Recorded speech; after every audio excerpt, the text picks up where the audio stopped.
Hello student, my self Shumona from Simi foundation. आज हम meiosis के बारे में पढ़ेंगे जो काफ़ी इंटरेस्टिंग है और इसके कई सारे स्टेप्स है। पहले हमने माइटोसिस के बारे में पढ़ा था। तो माइटोसिस क्या है?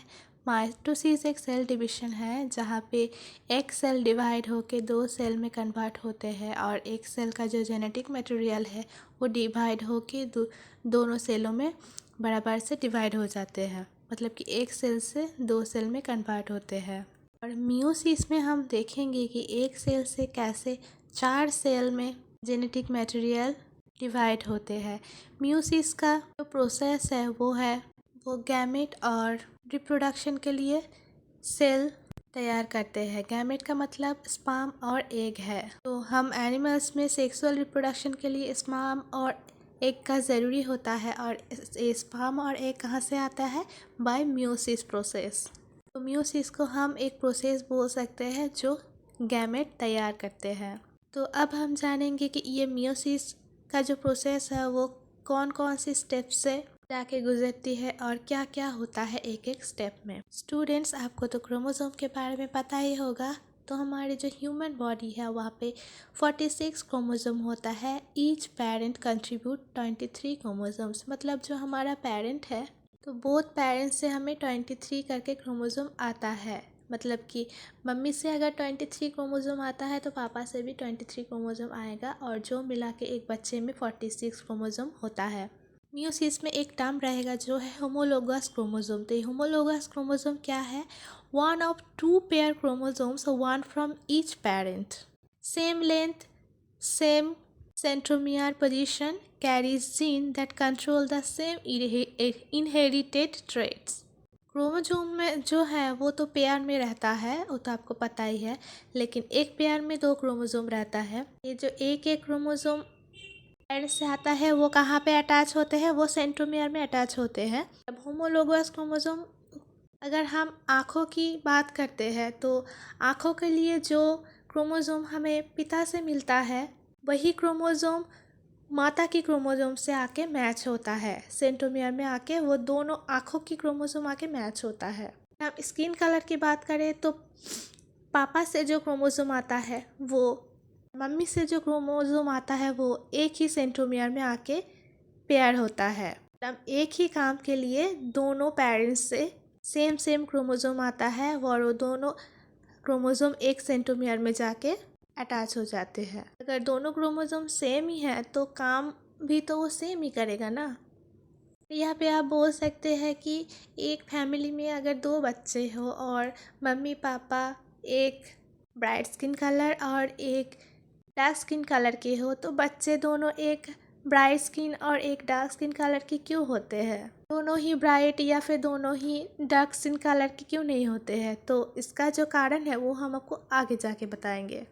आप यही जान लीजिए कि हमारा क्रोमोसोम बॉडी में जो काम करता है वो पेरेंट्स की बॉडी का सेम क्रोमोसोम है जिसको हम होमोलोगस क्रोमोसोम बोलते हैं। अभी आप जानेंगे कि हैप्लॉइड एंड डिप्लॉइड सेल्स क्या होता है। मियोसिस से तो गैमेट प्रोड्यूस होता है और each gamete contain 23 pairs of chromosomes. तो a cell with n number of chromosomes called haploid cell and a cell that contain 2n number of chromosomes called diploid cell। n haploid, 2n diploid। अब हमारे animals में sexual reproduction involves meiosis and meiosis produce gametes. Gametes क्या है? Egg और sperm होता है और egg और स्पर्म जब कंबाइन करते हैं तो कंबाइन होके क्या होता है? फर्टिलाइजेशन होता है। फर्टिलाइजेशन प्रोसेस में जाते हैं और वो उस प्रोसेस के बाद एक नया ऑफस्प्रिंग का प्रोड्यूस होता है।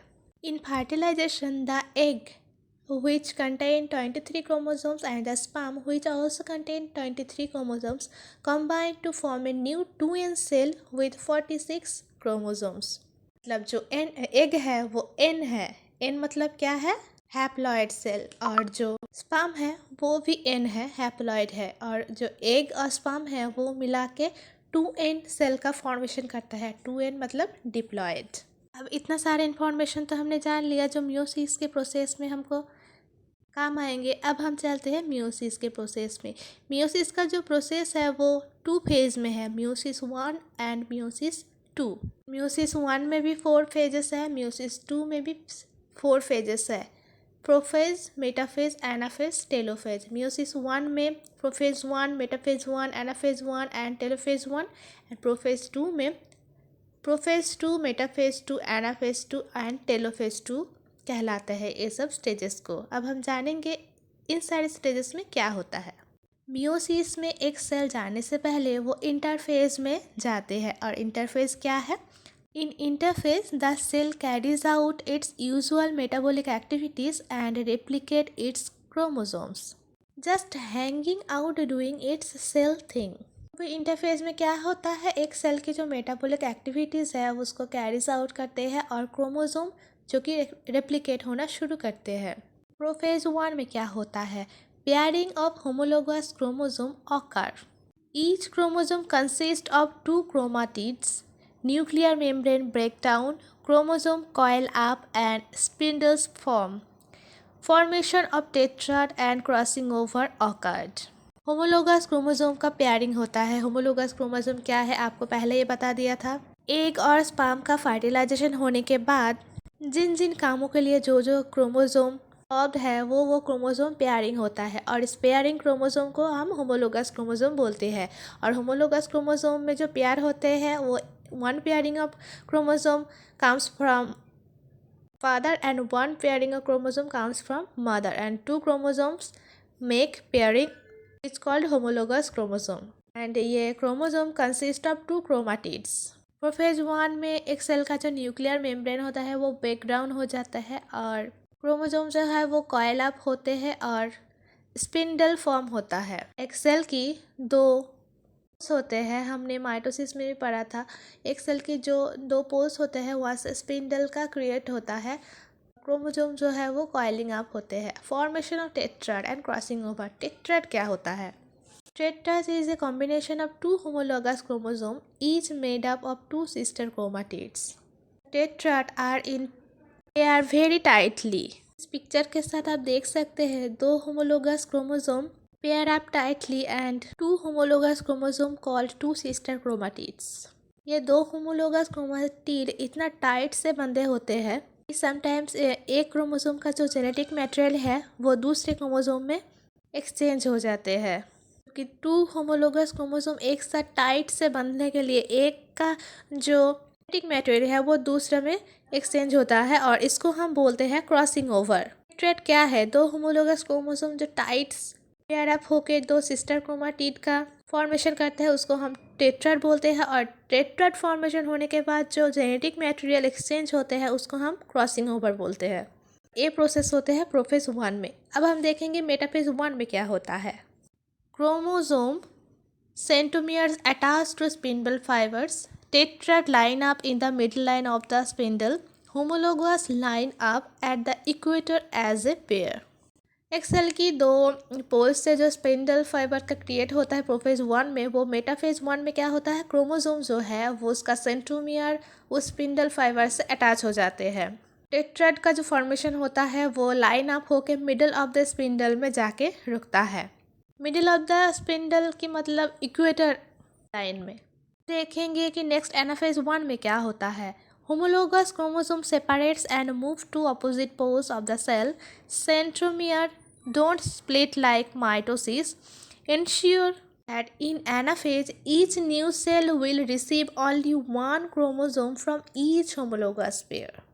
टेट्राड में हमने देखा है कि 2 होमोलोगस क्रोमोसोम जो है वो टाइटली पेयर अप होता है, तो वो प्रोफेज 1 में होता है। और एनाफेज 1 में क्या होता है? वो 2 होमोलोगस क्रोमोसोम सेपरेट हो जाते हैं और दूसरे पोल में चले जाते हैं। मतलब कि स्पिंडल का फॉर्मेशन होके वो स्पिंडल जब क्रोमोसोम के सेंट्रोमियर्स के साथ अटैच होते हैं, फिर अटैच होने के बाद वो स्पिंडल क्या करते हैं? एक क्रोमोसोम को अपनी तरफ और दूसरे स्पिंडल एक क्रोमोसोम को अपनी तरफ खींचता है। तो ऐसे ही होमोलोगस क्रोमोसोम का पेयर ब्रेकअप होके 2 अपोजिट पोल में जाते हैं। तो यहाँ पे सेंट्रोमियर का स्प्लिट नहीं होता है जैसे कि माइटोसिस में हुआ था। पे 2 होमोलोगस क्रोमोसोम है, तो एक होमोलोगस क्रोमोसोम अपने सेंट्रोमियर के साथ एक पोल में और और एक होमोलोगस क्रोमोसोम अपनी सेंट्रोमियर के साथ और एक पोल में चले जाते हैं। दूसरे पोल में जाने का मतलब क्या है, ये दोनों अपने अपने जेनेटिक मटेरियल अपने अपने क्रोमोसोम को लेकर एक एक नया सेल बनाते हैं। तो नया सेल जो है वो only one pair of chromosome, one pair नहीं, ओनली वन क्रोमोसोम रिसीव करते हैं फ्रॉम ईच होमोलोगस पेयर्स में। और होमोलोगस क्रोमोसोम तो दो पेयर में बनते हैं, तो अगर डिवाइड होते हैं तो एक एक करके एक एक सेल में जाता है। एक एक सेल में एक ही क्रोमोसोम रहता है जो कि एक एक पोल में जाके अपना अपना सेल बनाते हैं। देखेंगे टेलोफेज 1 में क्या होता है। Spindle is broken down and the chromosome uncoil, cytoplasm divide to form two new cells. तो एनाफेज में दो होमोलोगस क्रोमोसोम एक एक पोल में जाने के बाद, नया सेल फॉर्मेशन होने के बाद जो स्पिंडल है वो ब्रेक डाउन होता है और क्रोमोसोम अनकॉइल हो जाते हैं। साइटोप्लाज्म जो है वो डिवाइड होके दो सेल में बांट जाते हैं। और यहाँ पे एक बात ज़रूरी है कि each cell has half the genetic information of the original cell because it has only one chromosome from each pair. Crossing over होने के समय जो एक क्रोमोसोम का, एक होमोलोगस क्रोमोसोम का जो जेनेटिक मटेरियल है वो ट्रांसफ़र होके दूसरे में जाते हैं, ये कारण है। और दो होमोलोगस क्रोमोसोम होता है लेकिन उनका काम एक ही होता है। मैंने आपको पहले भी बताया कि अगर आँख की बात करें और स्किन का भी बात करें तो पेरेंट्स से जो क्रोमोसोम आते हैं वो एक ही क्रोमोसोम है, मतलब कि एक टाइप का ही वर्क करता है। एक पेयर में, एक सेंट्रोमियर में अगर दो दो क्रोमोसोम अटैच होते हैं तो इसका मतलब ये नहीं कि दोनों अलग अलग काम करेंगे तो एक ही काम करेंगे। अगर और इस क्रोमोसोम अगर डिवाइड हो जाते हैं तो जो नया सेल बनता है तो उसमें तो हाफ जेनेटिक मटेरियल ही जाएंगे ना। हालांकि क्रोमोसोम दो गया है लेकिन जेनेटिक मटेरियल जो है वो हाफ ही जाएंगे, क्योंकि काम ये दोनों क्रोमोसोम एक ही करने वाले हैं। However, another cell division is needed because each chromosome is still doubled, containing two identical sister chromatid. अब हम जाएंगे meiosis 2 में। meiosis 2 क्या है? meiosis 2 is similar to mitosis. However, there is no space because chromosomes don't replicate. The chromatid of each chromosome are no longer identical because of recombination. Yes. Chromosome identical नहीं रहते हैं क्योंकि crossing over के दौरान ये जो genetic material है वो एक्सचेंज हो जाते हैं, मतलब कि मिक्स मैच हो जाते हैं, तो आइडेंटिकल नहीं रहते हैं। और इसीलिए एक फैमिली के अगर दो बच्चे हो तो दोनों के कलर सेम नहीं होता है बराबर। एक का थोड़ा सा ब्राइट होता है और एक का कलर थोड़ा सा डार्क होते हैं, इसी मिसमैच के वजह से, मतलब कि क्रॉसिंग ओवर की वजह से। Meiosis 2 separates the chromatid producing two daughter cells each with 23 chromosomes and each chromosome has only one chromatid. अब हम देखेंगे कि मियोसिस के जो प्रोसेस 1 है, प्रोसेस 2 में क्या होता है। हम मियोसिस 2 के जो प्रोसेस है उसको सबको 2 करके बुलाएंगे और जो मियोसिस 1 है सबको 1 करके ही बुलाते आए हैं। तो प्रोसेस 2 में क्या होगा? Spindle forms in each of the two new cells. Chromosomes are still made up of sister chromatid. तो नया सेल बनने के शुरुआत में क्या होता है? स्पिंडल का फॉर्म होता है दो न्यू सेल में, पर भी वही होगा। और क्रोमोसोम जो है वो सिस्टर क्रोमाटिड के रूप में ही होता है प्रोफेज 2 में। मेटाफेज 2 में क्या होता है? Chromosomes line up at the equator और मिडल।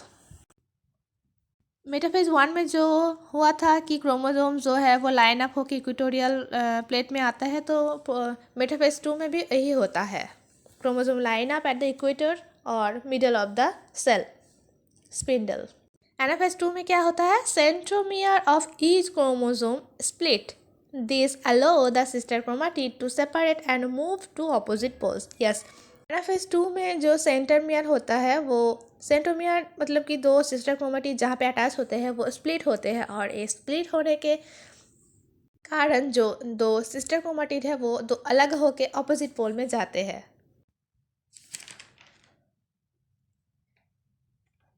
फेज 1 जो है वहाँ पे क्रोमाटिड का स्प्लिट नहीं होता है, और जो एनाफेज 2 है वहाँ पे क्रोमाटिड का स्प्लिट होके दो सिस्टर क्रोमाटिड जो है वो अलग अलग पोल में जाते हैं। अलग अलग पोल में जाके क्या करेंगे? ये दो अलग अलग सेल का प्रोड्यूस करेंगे। अब हम देखेंगे टेलोफेज 2 में क्या होता है। Nuclear reform, spindle break down, cytoplasm divides. This are the same events in mitosis. Nuclear का रिफॉर्म होता है क्योंकि दो नया नया सेल बने हैं। Spindle fibre break down, of course दो नया सेल बनने के बाद स्पिंडल फाइबर का क्या होगा, ये जब सेल बनने के बाद जब सेल डिवाइड होता है तभी स्पिंडल का काम होता है। सेल बनने के बाद ब्रेक डाउन होते हैं, इसका कोई काम नहीं। और साइटोप्लाज्म डिवाइड होकर दो सेल में बांट जाते हैं एज यूजुअल माइटोसिस में जो हुए थे। तो माइटोसिस फाइनली ओवर। तो लास्ट में हमने क्या देखा है, 4 haploid cell have been formed from the original diploid cells. Of course diploid cell क्या क्या था, जो स्पर्म था और एग था, वो मियोसिस 1 में 4 बार डिवाइड होके 2 सेल में कन्वर्ट हुआ है, और मियोसिस 2 में वही 2 सेल और 2 बार डिवाइड होके 4 सेल में कन्वर्ट हुए हैं। तो फिर एक डिप्लॉइड सेल से 4 हैप्लॉइड सेल का प्रोड्यूस होता है मियोसिस प्रोसेस में।